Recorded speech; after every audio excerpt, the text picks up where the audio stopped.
Olá, como vai você? Porque aqui estamos para mais um dos nossos encontros, na verdade, o penúltimo da Academia da Alma 2.0. Vou falar hoje sobre fé, amor e esperança, não nessa ordem necessariamente. Esse então é o encontro 12 da Academia da Alma 2.0. Quais são os pilares da nossa vida, em que nós nos firmamos em nossa jornada? Eu lembro então um belíssimo texto, não muito fácil de entendermos, é preciso uma imaginação poética, de Eclesiastes 3:11.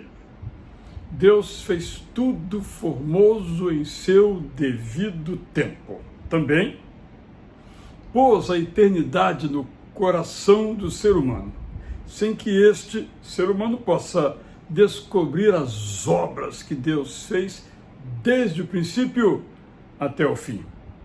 Diante dessa afirmação, na qual creio, qual é o verbo que eu conjugo? Espero. No belíssimo poema paulino sobre o amor, você conhece, 1 Coríntios 13, ele canta que os três pilares da vida são fé, esperança e amor. Tudo começa com o amor de Deus para conosco, mas se torna efetivo pela nossa fé. Viver pela fé não é temer a razão. Seguir com esperança não é negar a realidade.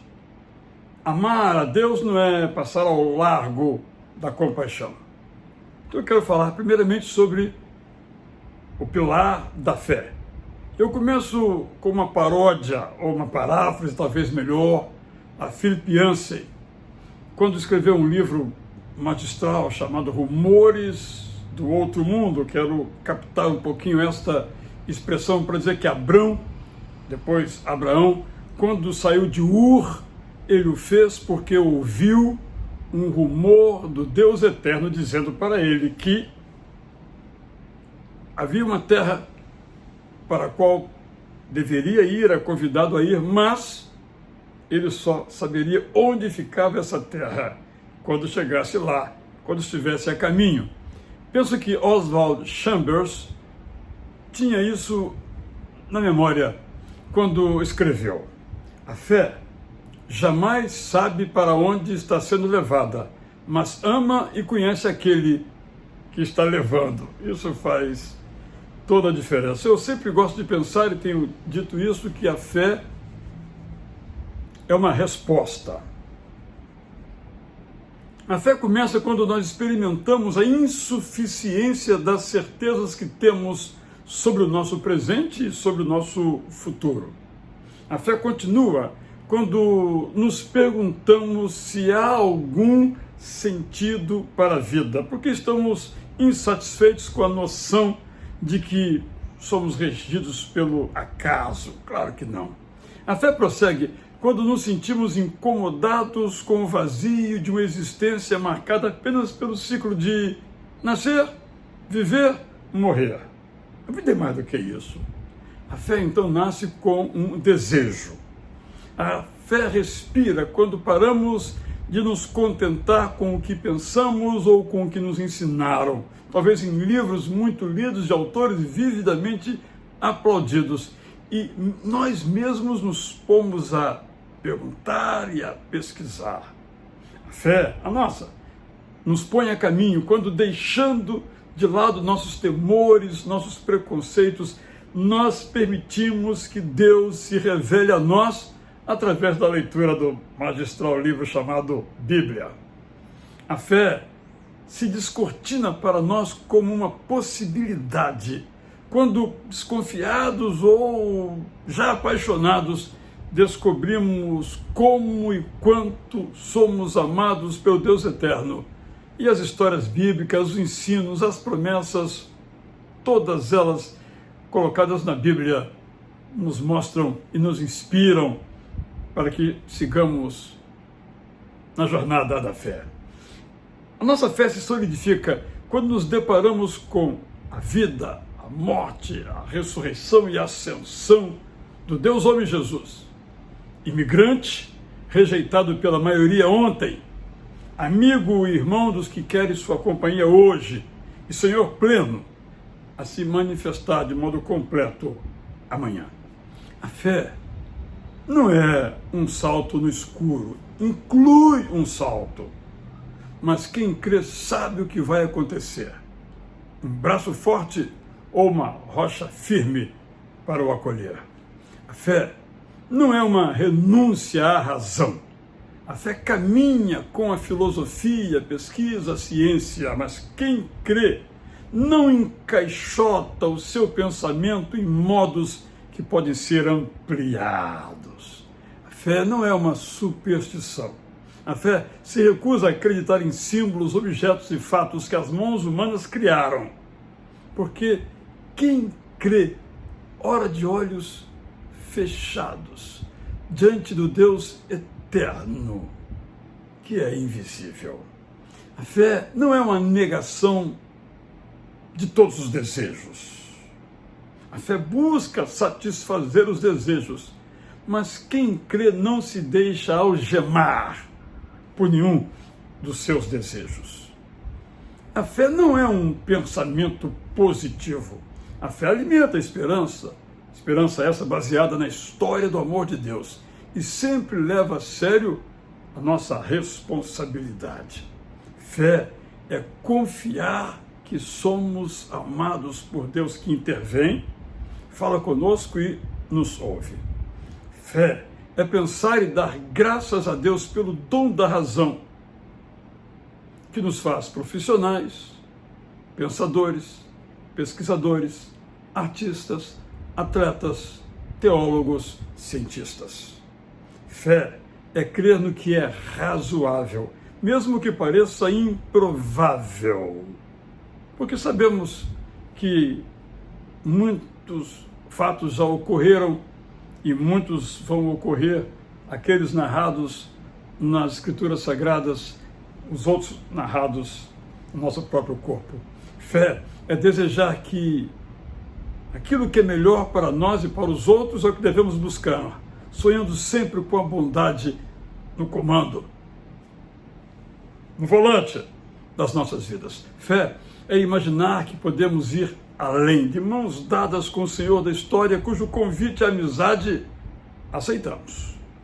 A fé é um sentimento que não se define, mas uma atitude que se vive. Precisamos confiar. Confiar em Deus é um exercício de aprendizagem. A tarefa é difícil, porque vai contra a nossa natureza. O nosso estilo de vida é marcado pela autoconfiança exagerada, que nos leva a pensar que podemos resolver todos os problemas. Autossuficiência. Confiar em Deus é um exercício de entrega. E a entrega é uma admissão de nossa própria incompetência. Por isso, antes de gritá-la, é o que nós sempre fazemos, a gente quebra a cabeça até ficar na completa exaustão, em lugar de renunciar ao controle, orar e entregar. E sabemos que é absolutamente impossível conjugar os verbos controlar e orar ao mesmo tempo. É por isso que confiar é, sobretudo, um exercício de fé. Fé não é uma palavra de fácil compreensão. Na Bíblia, ela tem várias dimensões. Uma delas é a fé-visão. Aquela que Hebreus 11 diz que a fé é a certeza das coisas que se esperam, a convicção de fatos que se veem. Pela fé-visão, essa que estamos mencionando agora, vemos Deus agindo antes mesmo de ele agir. No entanto, fé é mais que visão. Quando Paulo fez a descoberta que é pela fé que nós vivemos, passou a destacar que somos aceitos na comunidade do amor de Deus para uma vida nova, por meio da fé em Jesus Cristo como Salvador. Esta é a fé para a salvação. Mas precisamos também da fé confiança, que decorre da fé salvadora e da fé visionária, para que possamos seguir o maravilhoso convite bíblico: entregue o seu caminho ao Senhor, confie nele e o mais ele fará. Vamos confiar? Segundo pilar da vida é a esperança. Um dos privilégios da minha vida foi conhecer o teólogo alemão, nascido em 1926, já com 94 anos, Jürgen Moltmann. Ele fez palestras no Rio de Janeiro e numa das feitas eu fui ouvi-lo, 2 vezes na verdade. Não foram, ou não têm sido muito boas as minhas lembranças, porque a tradução foi ruim, o som estava péssimo, o espaço era muito pequeno e muito calor. Ali um pouco quase que acuado, ele me pareceu pequeno no tamanho, no brilho, mas a obra dele é exuberante. E toda ela dedicada ao tema da esperança cristã, sempre associada com o ideal da justiça. Ele, por exemplo, escreveu o seguinte: a esperança cristã não promete dias cheios de sucesso para os ricos e os fortes, mas ressurreição e vida para os que podem estar nas sombras da morte. Sucesso não é o nome de Deus. Justiça, sim. Moltmann nos mostra que a esperança é o fundamento da vida. De fato, nós dizemos que a esperança é a última que morre, ou repetimos que enquanto há vida há esperança. Tudo verdade. Mas esses pensamentos refletem os nossos desejos. Na verdade, muitas vezes continuamos vivos sem esperança e sem capacidade de produzir. Na verdade, nós nunca conseguimos produzir esperança. Esperança é uma produção de Deus, é um presente que o Deus eterno nos entrega. A fé é que é humana. Vamos pensar, por exemplo, na maior realização de toda a humanidade em todos os tempos. Foi a travessia do Mar Vermelho pelo povo hebreu em fuga, isso há mais de 3 milênios. Mas aquele povo, pela fé, creu que o Deus eterno, que os conduzia até ali pelo deserto, era capaz de abrir as águas. E pela esperança, esse povo viu a terra seca sob os seus pés do outro lado do mar. A esperança vem do Deus eterno e resulta em alegria e paz, diz o apóstolo Paulo. A alegria vem da confiança no cuidado divino. A paz vem do sentimento de que somos amados pelo eterno Pai. Quero até destacar um pouco isso.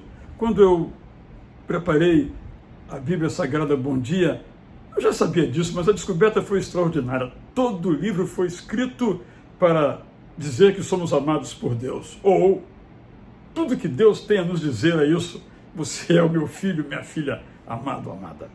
Vamos cuidar então, para que a esperança não se torne um salvo-conduto para a nossa irresponsabilidade.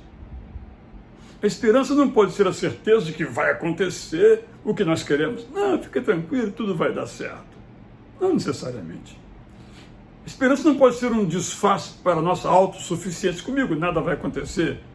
Ou arrogância, eu posso, eu consigo. Ter esperança é aguardar acontecer o que Deus eterno vê. É ter fé e vontade de viver e lutar pela vida. É saber que a morte não é o fim, porque nada nos separa do amor de Deus, da Trindade, que se mostra a nós. Já que a esperança é um dom, como tê-la? Já que a esperança é uma dádiva, como recebê-la? Já que a esperança é graça, como mantê-la? Para vivermos no compasso da esperança, precisamos crer. A graça vem primeiro. Somos amados, vou me repetir aqui, incondicionalmente pelo Deus eterno. A fé vem segundo. É a nossa resposta a esta tão grande salvação.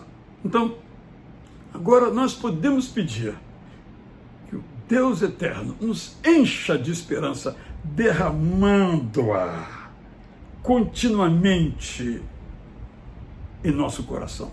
Só há esperança onde há oração. Oramos porque dependemos, oramos porque cremos, oramos porque sofremos, oramos por causa do muito que nós recebemos. Para vivermos no compasso da esperança, precisamos crer e continuar crendo, mesmo contra as circunstâncias, que o Deus eterno trará à realidade o que ele vê, talvez sem nossa participação enquanto dormimos, talvez através de nossa atuação e suamos, nos agitamos, ou por meio daqueles para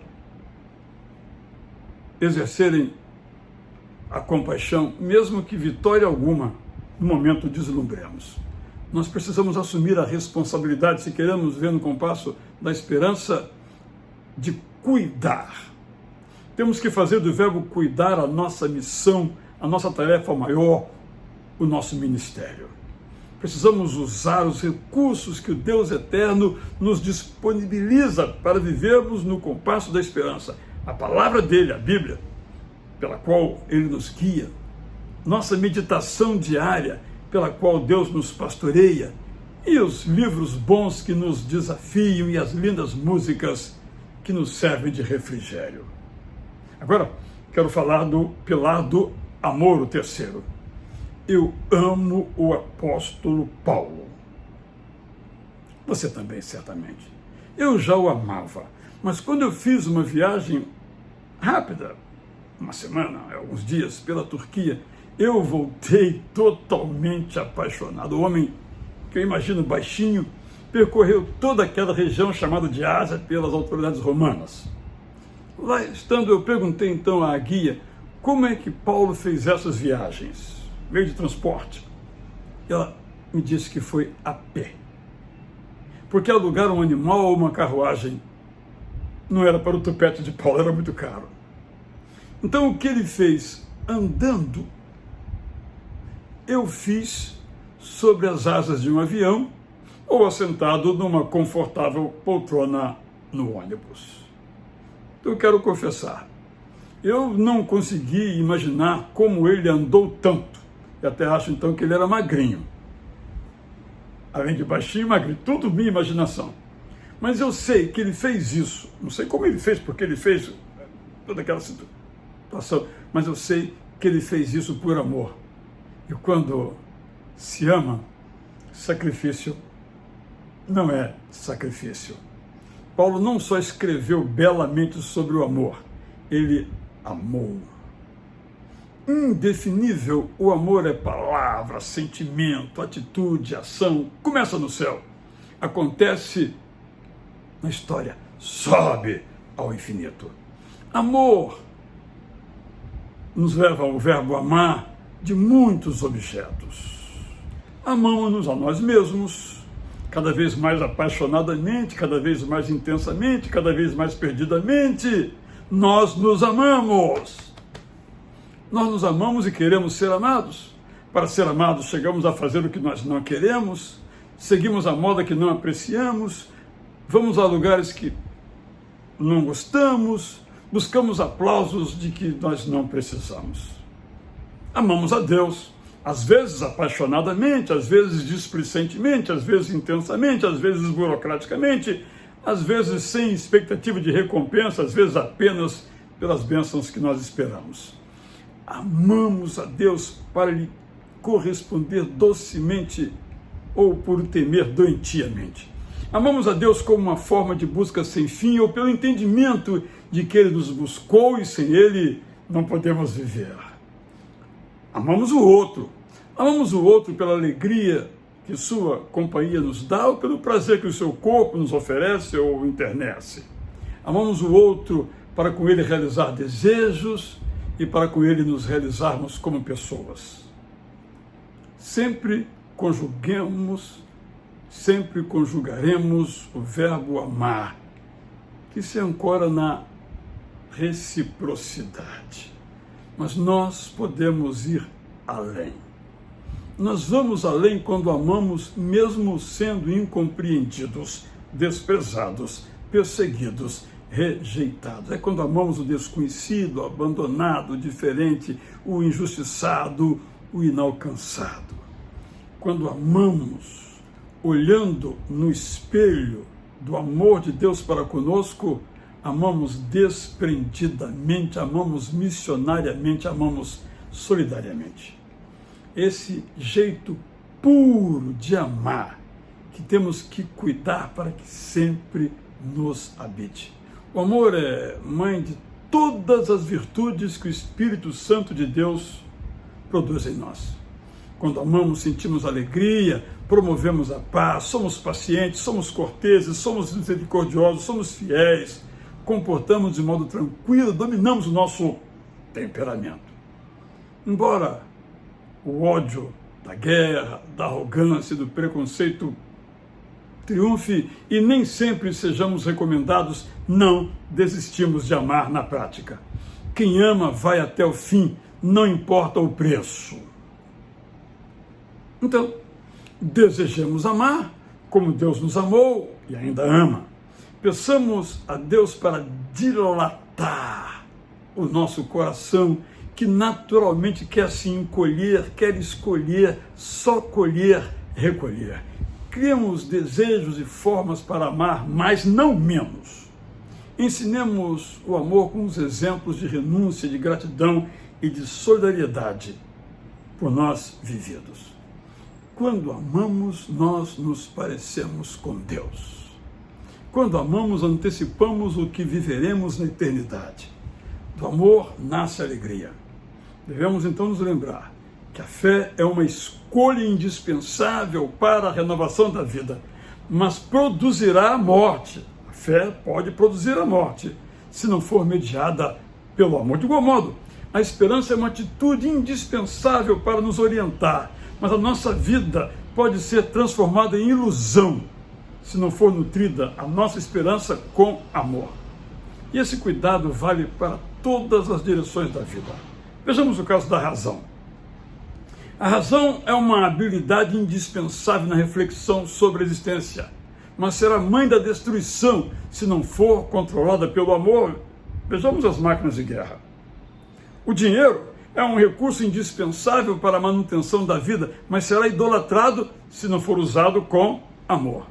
A tecnologia é um recurso indispensável para a recriação da vida, mas ceifará milhões se não for embalada pelo amor. A arte é um bem indispensável para a fruição da vida, mas será vazia se não for concebida com amor. O tempo é um compasso indispensável para a realização da vida, mas será uma algema se não for vivido em amor. A solidariedade é uma força indispensável para a transformação da vida, mas virará vaidade se não for motivada pelo amor. A amizade é uma necessidade indispensável para o entendimento da vida, mas será um cabresto se não for vigiada pelo amor. A alegria é uma emoção indispensável para a completude da vida, mas será um trampolim para a superficialidade se não for acompanhada do amor. Para que não degenerem todas as coisas indispensáveis para a nossa vida, precisam ser orientadas e animadas pelo amor. Quem é conduzido pelo Espírito de Deus ama, embora amar seja contra a natureza humana. Para viver no compasso do amor, precisamos permitir que o Espírito Santo de Deus sopre o seu hálito sobre o nosso coração e preencha completamente a nossa alma. Deus nos ama quando nós o amamos. Deus nos ama quando nós o desprezamos. Sua fidelidade para conosco é diferente. Não está fincada no amor que se corresponde, está fundada sobre o amor que tudo compreende. O amor de Deus é para ser recebido. Nós o fruiremos melhor se esse amor for celebrado. Mas Deus não é como o ser humano que empresta. É só na reciprocidade que o amor humano se manifesta. O de Deus não. Para que continue a ser derramado, o amor de Deus só precisa ser desejado. Faça então um balanço. Talvez você já tenha feito. Volte ao texto. Veja aquela área em que você tem ido bem, me refiro aqui aos 3 pilares. Talvez o banquinho da sua vida não esteja equilibrado, tenha muito amor, pouca esperança, muita fé, pouco amor. Vamos fazer então um balanço. Na hierarquia da vida que leva Deus a sério, o amor é mais importante que a fé, pela qual somos salvos. É mais importante que a esperança, pela qual nos mantemos vivos. O amor é um sentimento que dá qualidade à fé e à esperança. O amor é um caminho. Isto indica uma de suas características que quero sublinhar. Nós podemos aprender ou reaprender a amar. Nenhum de nós sabe amar. Quando crianças, por exemplo, só sabíamos ser amados, só receber. Quando adultos, devíamos saber amar. E quando amamos, mostramos que somos maduros. Vivemos pela fé quando amamos a razão, sabendo que Deus pode ir além da razão. Seguimos com esperança quando vemos a realidade, mas cremos que Deus pode rompê-la. Amamos a Deus quando sentimos compaixão, mesmo que nos custe parte do que temos ou até mesmo tudo o que nós temos.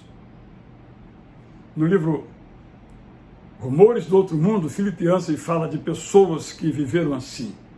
E uma das pessoas que eu não conheci, infelizmente, pessoalmente, mas a sua obra sim, Paul Brand, médico competente, renomado nos Estados Unidos.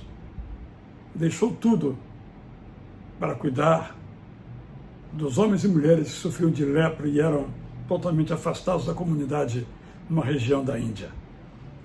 Parte do tempo dele ele passava na África, parte nos Estados Unidos. Como um pouco antes dele, Albert Schweitzer fez a mesma jornada, pianista, teólogo, pensador, dedicou a sua vida aos pobres de Lambaréné, no hoje Gabão. Só vinha à Europa para tocar o seu magistral instrumento e arrecadar fundos e dedicar, aspas, enterrar naquele hospital. É verdade, então, aquilo que o apóstolo Paulo diz no seu completíssimo poema sobre amor. Os 3 pilares da vida são fé, esperança e amor. Mas também é verdade aquilo que o autor de Eclesiastes coloca como os pilares da nossa vida. Leio, Eclesiastes 3:11. Deus fez tudo formoso no seu devido tempo. Também pôs a eternidade no coração do ser humano, sem que esse possa descobrir as obras que Deus que Deus fez desde o princípio até o fim. O autor começa com amor. Viver é amar o Deus eterno que fez tudo formoso. O autor considera a esperança. Viver é fazer o coração vibrar com a eternidade. O autor comenta a fé. Viver é crer que o Deus eterno está no controle desde o princípio e o guardará até o fim. Eu sou Israel Belo de Azevedo e agradeço você pela companhia aqui em nossa Academia da Alma 2.0.